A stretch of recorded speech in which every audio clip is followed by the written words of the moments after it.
Bonjour, je suis le professeur Philippe Seb, je suis chirurgien urologue, j'appartiens au groupe hospitalier Diaconesse Croix-Saint-Simon et je travaille dans le service d'urologie qui est dirigé par Bertrand Guillenot. C'est un service qui est essentiellement dédié à la prise en charge des maladies tumorales de l'appareil urinaire et de l'appareil génital.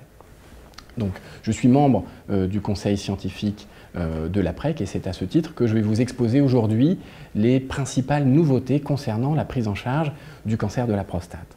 Le cancer de la prostate est évidemment un enjeu de santé publique puisqu'il s'agit du premier cancer chez l'homme et de la deuxième cause de mortalité par cancer après la mortalité liée au cancer du poumon. Mais derrière les mots cancer de prostate se cachent des maladies qui sont extrêmement différentes, dont les enjeux évidemment en termes de recherche et de thérapeutique sont totalement différents. Le cancer de prostate localisé est la forme qui est concentrée au niveau de la prostate. Elle donne en général très peu de symptômes et c'est une forme que l'on peut donc dépister en utilisant deux outils que sont l'examen clinique et le toucher rectal, qui est trop souvent remplacé à l'heure actuelle par l'échographie, et le dosage sanguin du PSA. Le dosage sanguin du PSA est malheureusement un dosage qui reste très imparfait aujourd'hui, car ce dosage est variable, il varie en fonction de l'âge du patient, du volume de sa prostate, de son ethnie, de son activité sexuelle ou des traitements qu'il peut prendre. Et la recherche est très dynamique dans justement le développement de nouveaux marqueurs, à la fois dans les urines ou dans le sang, qui permettraient un diagnostic précoce et plus précis du cancer de prostate. Malheureusement, ces outils ne sont pas disponibles à l'heure actuelle, mais il est évident qu'ils marqueraient un grand progrès en matière de dépistage. Aujourd'hui, le principal argument pour penser qu'un cancer se développe, c'est quand le PSA augmente de façon inhabituelle. Voilà, c'est tout ce qu'on peut dire, mais son interprétation reste complexe. Le PSA et l'examen clinique, lorsqu'ils sont suspects, doivent amener à la réalisation de biopsies de prostate. Donc à l'heure actuelle, la tendance est de développer des techniques d'imagerie de plus en plus précises, de fusionner les images que l'on aurait pu faire avant, notamment avec l'IRM. Et donc le fait de pouvoir, au moment de l'échographie, visualiser sur son écran les zones suspectes en IRM, eh bien, permet de faire des biopsies précises qui ne sont plus réalisées à l'aveugle. Et c'est vraiment la grande tendance actuelle dans la prise en charge diagnostique du cancer de la prostate. Alors une fois que le diagnostic de cancer de prostate localisé a été fait, il n'y a aucune urgence à envisager un traitement immédiat. L'heure est à la réflexion et c'est vraiment très très important. Car la première question qu'il faut se poser est: faut-il traiter ou non un cancer de prostate localisé? Car si le PSA est bas, que l'examen clinique était normal, que les biopsies ont révélé un cancer de petit volume, peu agressif, eh bien la première option qui est recommandée à l'heure actuelle, c'est bien évidemment de surveiller cette maladie et afin de pouvoir apprécier avec le temps son potentiel évolutif. Et cette attitude, finalement très moderne aujourd'hui, est en plein essor. Évidemment, si des critères, notamment sur la biopsie, laissent penser que ce cancer a un potentiel évolutif, eh bien il faut envisager d'emblée un traitement curatif. Pour le patient, c'est souvent un choix qui est difficile à faire, car il existe plusieurs possibilités de traitement, des traitements qui sont tous aussi efficaces les uns que les autres, et qui malheureusement peuvent entraîner des séquelles d'ordre urinaire et sexuel. Alors, il existe à l'heure actuelle 3 traitements qui sont validés, qui également sont en évolution permanente, avec des progrès qui apparaissent au cours de ces dernières années. Le traitement par curithérapie, par exemple, est une des premières options. La curithérapie consiste en l'implantation de grains radioactifs à l'intérieur de la prostate. L'évolution actuelle se fait vers l'utilisation d'aiguilles qui permettent de délivrer à l'intérieur de la prostate des doses plus importantes tout en étant le moins agressif possible. Donc on parle de curithérapie à haute dose qui est une évolution très intéressante en cours de recherche de la curithérapie. le deuxième traitement également possible est la radiothérapie externe, qui elle aussi connaît actuellement de grandes transformations, puisque l'évolution des techniques de radiothérapie est également constante, utilise les outils informatiques, ce qui permet aujourd'hui d'avoir des faisceaux d'irradiation qui sont multidirectionnels, qui tournent autour du patient, qui s'adaptent au mouvement de la prostate, qui ont une intensité modulée, et donc qui permettent au mieux de cibler la prostate en préservant les organes environnants, ce qui est très important en termes de tolérance. Et puis le troisième traitement est le traitement chirurgical, qui là aussi a connu de profonds bouleversements au cours des dernières années.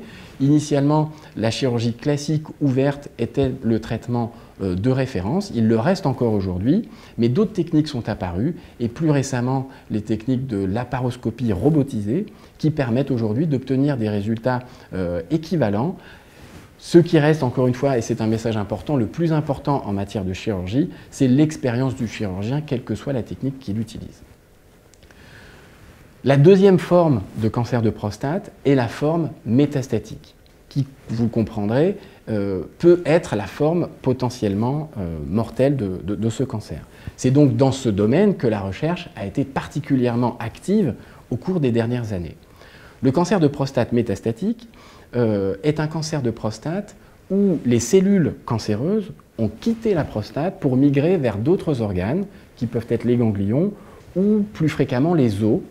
Et par conséquent, le patient peut au contraire, cette fois-ci, ressentir des symptômes qui peuvent être des douleurs du dos, du bassin, ou avoir une gêne urinaire en rapport avec un volume de tumeur au niveau de la prostate qui est très important. Le premier traitement est en règle générale un traitement par hormonothérapie. Le but de ces traitements de première intention est de bloquer la production de testostérone, la propre production de testostérone du patient. La testostérone est une hormone sexuelle qui est fabriquée par les testicules et dont le cancer se nourrit pour se développer. Et donc le premier rôle de ce traitement est de supprimer la stimulation du cancer par ces hormones. Le résultat est en général spectaculaire, avec un PSA qui diminue très rapidement, des douleurs qui disparaissent et une amélioration rapide et globale de l'état général. Malheureusement, ce traitement hormonal de première intention, qui est appelé un traitement de castration, n'a pas une efficacité indéfinie. Lorsque le cancer de prostate est de faible agressivité, cette efficacité peut se prolonger pendant plusieurs années. En revanche, quand le cancer de prostate est agressif, il peut d'emblée ne pas être efficace ou n'être efficace que quelques mois et se transformer en un cancer qui est le cancer qui résiste à la castration. Et c'est cette forme de cancer qui aujourd'hui amène le plus de mortalité. Donc c'est dans le traitement de cette maladie que de nombreux efforts ont été faits au cours des dernières années. Le but aujourd'hui n'est pas seulement de bloquer la production de testostérone, mais on a découvert de nouveaux moyens qui permettent de cibler différemment les traitements. Le premier moyen est de bloquer toute la production des hormones sexuelles par le patient, car les tumeurs s'adaptent et utilisent d'autres voies que celles de la testostérone. Donc en premier lieu, on a développé des traitements qui consistent à bloquer la production d'hormones sexuelles, notamment par les glandes surrénales. Et ces traitements sont aujourd'hui sur le marché et montrent une très bonne efficacité. D'autres possibilités sont de bloquer les récepteurs aux hormones sexuelles qui sont situés sur les cellules cancéreuses. Ces récepteurs permettent d'activer la croissance de la cellule cancéreuse. Donc là, on ne bloque plus la production d'hormones, mais on bloque leur stimulation au niveau de la cellule. Et donc de nouveaux traitements sont apparus pour bloquer ces récepteurs, là aussi avec une grande efficacité. Troisième voie d'approche thérapeutique, c'est la destruction directe des cellules. J'ai parlé jusqu'à présent de traitements avec une efficacité indirecte. Là, on a la possibilité, avec des traitements, de tuer directement la cellule, ce qui est le principe même de la chimiothérapie. Donc de nouvelles drogues de chimiothérapie apparaissent, qui sont tout aussi efficaces que les précédentes, mais qui ont permis donc d'élargir le panel, là aussi, de traitements directs de la tumeur. Pour terminer sur les nouveautés de la prise en charge de ce cancer métastatique, on peut aussi évoquer la prise en charge des métastases osseuses, qui là aussi fait partie intégrante de la prise en charge de ces tumeurs, puisque la principale localisation et la principale source de symptômes est la métastase osseuse. Donc il existe aujourd'hui des traitements qui permettent d'empêcher aux cellules tumorales de détruire l'os, qui permettent à l'os de se reconstituer et de lutter efficacement contre la prolifération des cellules tumorales, permettant ainsi de diminuer les risques de fracture, les risques de douleur, les risques de compression, notamment de la moelle spinale, qui peuvent parfois entraîner des paralysies. Une autre voie de recherche à l'heure actuelle est ce que l'on appelle l'immunothérapie, c'est-à-dire qu'on est capable d'isoler les cellules de défense immunitaire du patient et de lui réinjecter pour pouvoir détruire efficacement la tumeur. Donc ça, c'est une voie de recherche effectivement nouvelle, qui se différencie des autres et qui permet donc d'avoir encore un éventail, un arsenal thérapeutique qui est beaucoup plus riche.